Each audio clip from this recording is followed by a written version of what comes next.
Assalamualaikum warahmatullahi wabarakatuh. Perkenalkan, nama saya Dwi Putri Rahmadayanti. Saya dari kelas Fisika 1. Nah, di sini saya akan membahas tentang tanggung jawab sosial, etika manajerial, dan isu terkini di dunia. Oke, nah sebelum kita membahas satu persatu, di sini saya akan menjelaskan tanggung jawab sosial, etika manajerial, dan isu terkini di dunia itu mencakup dalam beberapa hal.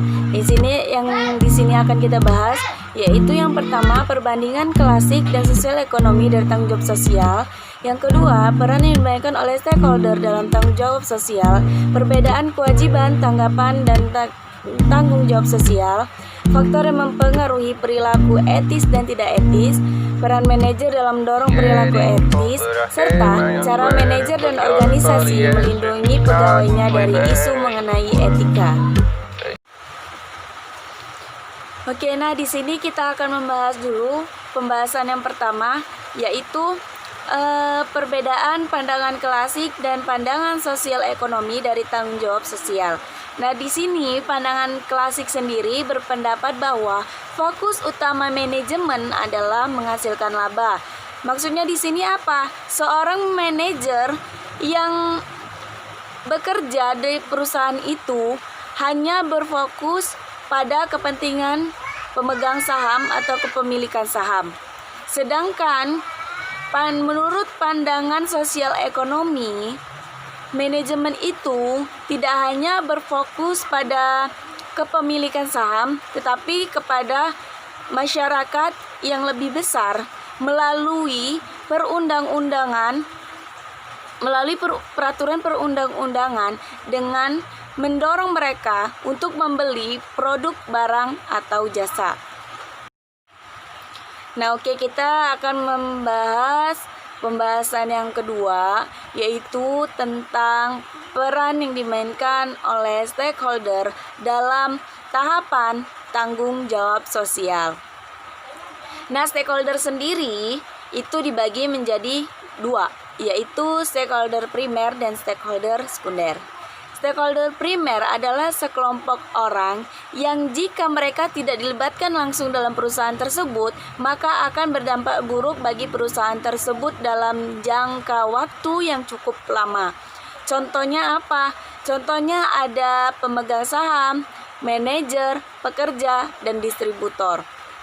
Untuk yang kedua, yaitu stakeholder sekunder. Stakeholder sekunder adalah sekelompok orang yang tidak mempunyai hubungan apapun kepada perusahaan, tetapi keberadaannya dapat berpengaruh positif atau negatif bagi perusahaan tersebut. Terus, peran yang dilakukan stakeholder itu yang pertama adalah mereka bertanggung jawab kepada para pemangku saham, yaitu dengan cara meminimalkan biaya dan maksimalkan laba. Terus yang kedua, mereka bertanggung jawab kepada para karyawan dan lebih memusatkan perhatian lebih terhadap masalah sumber daya manusia. Terus yang ketiga, mereka bertanggung jawab kepada para pemangku atau stakeholder lainnya seperti pelanggan dan pemasok. Lanjut yang keempat, itu mereka juga bertanggung jawab kepada seluruh masyarakat yang lebih luas lagi. Nah, oke, selanjutnya kita akan membahas tentang perbedaan kewajiban sosial, tanggapan sosial, serta tanggung jawab sosial. Nah, kewajiban sosial adalah kewajiban perusahaan untuk memenuhi tanggung jawab ekonomi dan hukum. Berarti dari definisi ini, perusahaan hanya menuntut tanggung jawab kepada ekonomi dan hukum. Terus ada tanggapan sosial. Tanggapan sosial hanya merujuk pada kemampuan perusahaan untuk menyesuaikan diri dengan keadaan masyarakat yang senantiasa berubah. Terus ada tanggung jawab. Tanggung jawab sosial adalah kewajiban perusahaan yang melebihi kewajiban yang dituntut oleh hukum dalam pertimbangan ekonomi untuk memiliki berbagai sasaran jangka panjang yang berguna bagi masyarakat.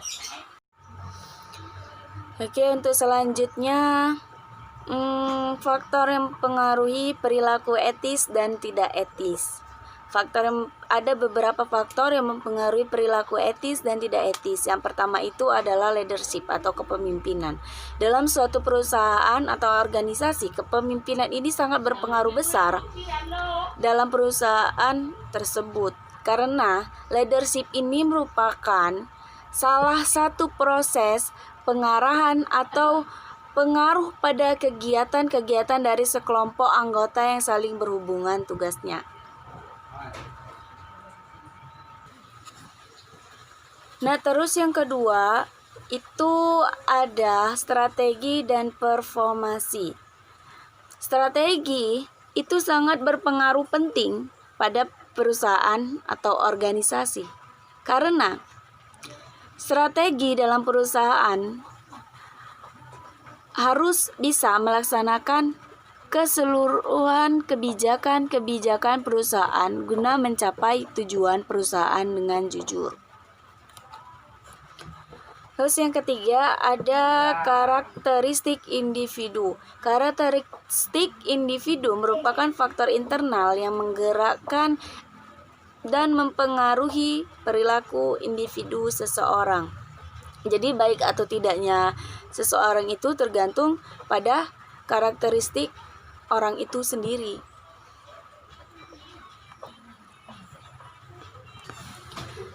Nah, untuk yang terakhir itu ada budaya organisasi. Dalam perusahaan atau organisasi, budaya organisasi ini sangat berpengaruh pada perilaku etis dan tidak etis. Karena budaya organisasi ini dia mengajarkan pada sistem keyakinan, nilai-nilai dan norma yang dikembangkan dalam organisasi dan dijadikan pedoman tingkah laku bagi anggota-anggota untuk mengatasi masalah adaptasi eksternal dan integrasi internal yang terjadi dalam perusahaan tersebut. Nah, untuk bahasan selanjutnya, kita akan membahas tentang peran seorang manajer dalam mendorong perilaku etis. Yang pertama itu adalah perilaku terhadap karyawan.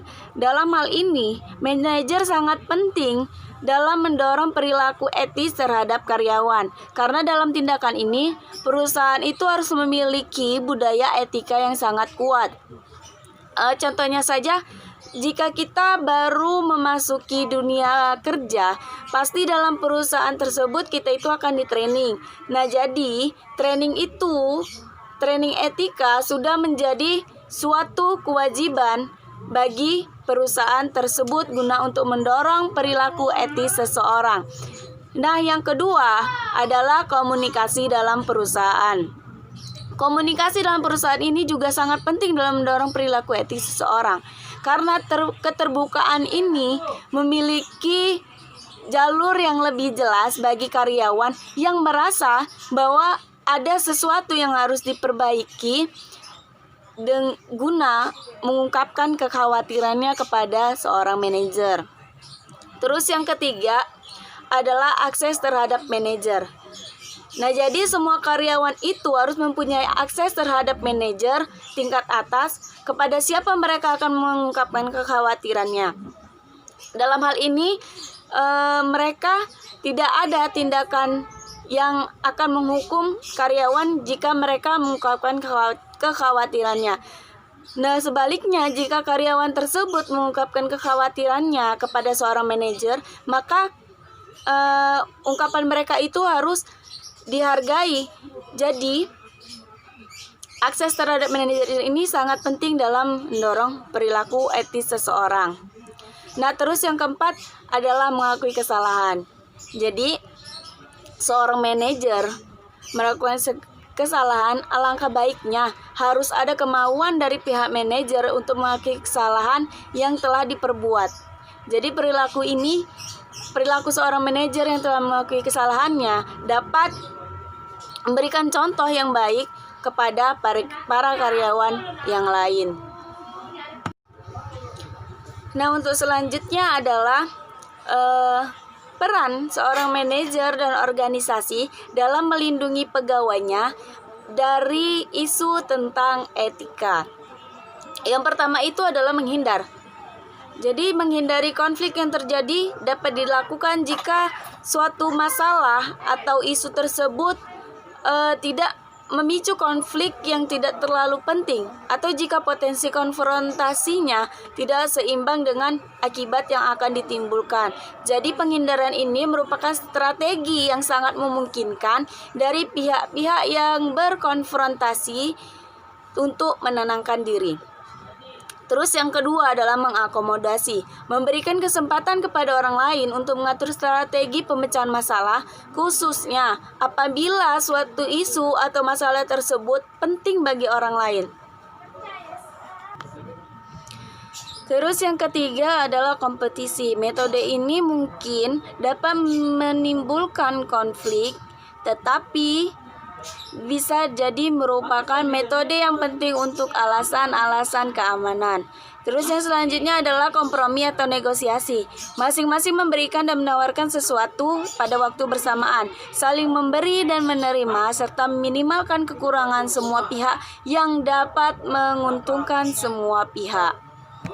Terus yang terakhir adalah kolaborasi.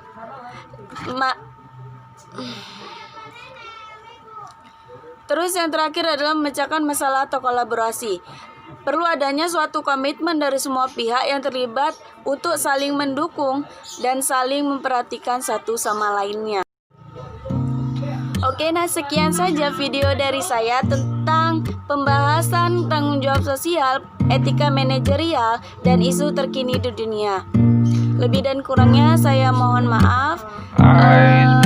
Saya ucapkan assalamualaikum warahmatullahi wabarakatuh.